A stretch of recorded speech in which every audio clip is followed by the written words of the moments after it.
Atherosclerotic plaque is a deposit of fatty substances, cholesterol, cellular waste products, calcium, and fibrin, a clotting material in the blood, that build up in the inner lining of an artery. This buildup is known as atherosclerosis. Atherosclerotic plaques can grow large enough to significantly reduce the blood's flow through an artery. But most of the damage occurs when plaques become fragile and rupture. Plaques that rupture cause blood clots to form that can block blood flow or break off and travel to another part of the body.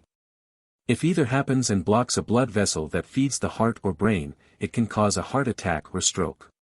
Welcome to Healthy Habits, your go-to destination for all things health and wellness. We're here to provide you with valuable tips, tricks, and insights to help you lead a happier, healthier life. Remember to like, subscribe, and share this video with your friends and family to help us spread the word. Thanks for tuning in. Atherosclerosis is a slow, progressive disease that may start in childhood but typically manifests in adulthood.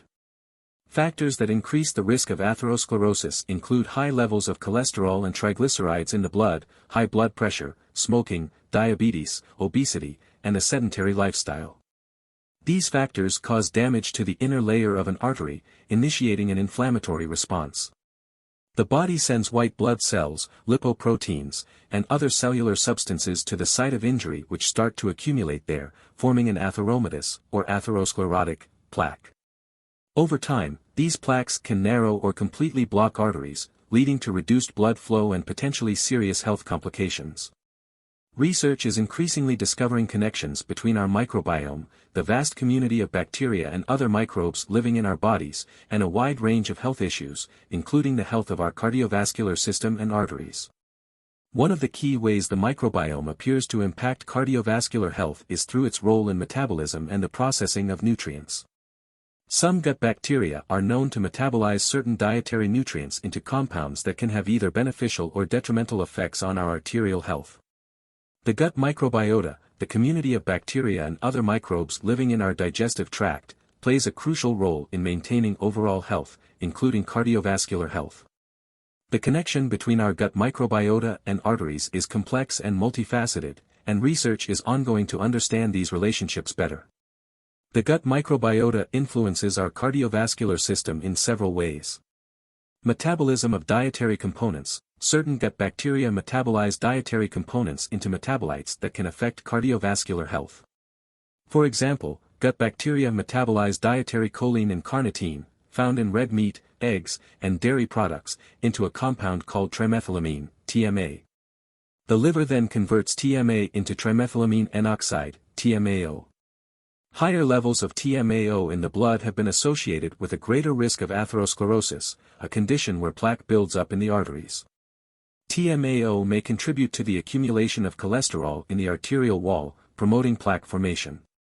Inflammation. Chronic inflammation plays a critical role in the development and progression of atherosclerosis. An imbalanced gut microbiota, known as gut dysbiosis, can trigger a systemic inflammatory response that can damage the lining of the arteries, making them more susceptible to the accumulation of fatty deposits. Obesity and diabetes. The gut microbiota also plays a role in metabolism and energy extraction from food. Some studies suggest that alterations in the gut microbiota may contribute to obesity and insulin resistance, both of which are risk factors for atherosclerosis. Blood pressure regulation. Emerging research suggests that certain gut-derived metabolites, such as short-chain fatty acids, SCFAs, can influence blood pressure regulation. Dysbiosis may negatively impact the production of these beneficial metabolites, contributing to hypertension, a key risk factor for cardiovascular disease. Vitamin K2 plays a pivotal role in maintaining the health of our arteries, primarily due to its involvement in calcium metabolism in the body. Vitamin K2 activates a protein called matrix GLA protein, MGP, which is one of the most potent inhibitors of vascular calcification known. This means that MGP helps to prevent calcium from depositing in the arteries and other soft tissues. When our arteries are healthy, their walls are flexible and allow blood to flow freely. However, over time and with certain health conditions, calcium can accumulate in the arterial walls, causing them to stiffen in a process known as calcification.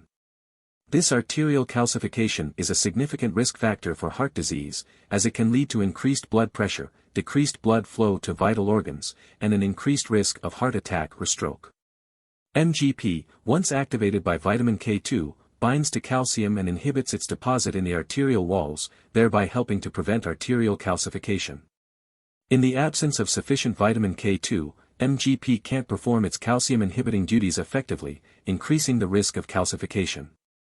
Several population-based studies have supported the role of vitamin K2 for cardiovascular health. A notable study in the Netherlands found that high dietary intake of vitamin K2, but not vitamin K1, found primarily in leafy greens, was associated with a reduced risk of arterial calcification and heart disease. It's worth noting that vitamin K2 is different from vitamin K1. While both are important for health, K1 plays a crucial role in blood clotting. They have different roles in the body and are found in different food sources. Vitamin K1 is abundant in leafy green vegetables, while K2 is found in fermented foods, like certain cheeses and natto, a Japanese fermented soybean dish, and in smaller amounts in meats and eggs. Eating a heart-healthy diet is one of the key ways to keep your arteries clean and healthy. Here's a rundown on what a heart-healthy meal might look like, and what types of foods you should try to avoid. Foods to include in a heart-healthy meal. Whole grains like oats, brown rice, quinoa, and whole wheat bread are rich in dietary fiber, which can help to lower your levels of low-density lipoprotein, LDL, cholesterol, often referred to as bad cholesterol. High levels of LDL cholesterol can lead to the buildup of plaques in your arteries. Fruits and vegetables. Fruits and vegetables are packed with vitamins, minerals, and dietary fiber but are low in calories. They also contain antioxidants, which can help prevent damage to your arteries. Berries, leafy green vegetables, and citrus fruits are particularly good choices. Healthy proteins, like fatty fish, example, salmon, mackerel, skinless poultry, legumes, nuts, and seeds, can help maintain healthy arteries. Fatty fish are high in omega-3 fatty acids, which can reduce inflammation in the body and help lower blood pressure. Healthy fats. Not all fats are bad. Monounsaturated and polyunsaturated fats, found in foods like avocados, olives, nuts, seeds, and fish, can help reduce levels of bad cholesterol and increase good cholesterol, high-density lipoprotein, or HDL cholesterol, in your body. A sample heart-healthy meal might include a piece of grilled salmon, a side of quinoa, a mix of steamed vegetables, and a handful of berries for dessert. Before we wrap up, if you found this video helpful, please hit that like button and leave us a comment with your thoughts. If you're able, consider donating to our channel so we can keep delivering quality content. Thanks for your support. Foods to avoid or limit.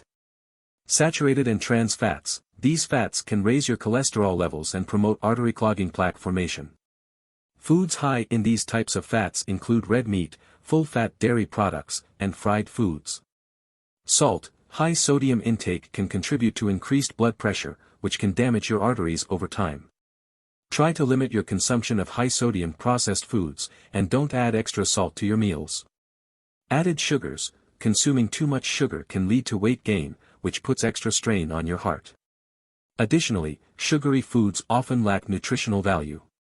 Try to limit foods and drinks high in added sugars like sodas, candies, and baked goods. Processed foods. Many processed foods are high in sodium, added sugars, and unhealthy fats. These include fast foods, processed meats, and packaged snacks.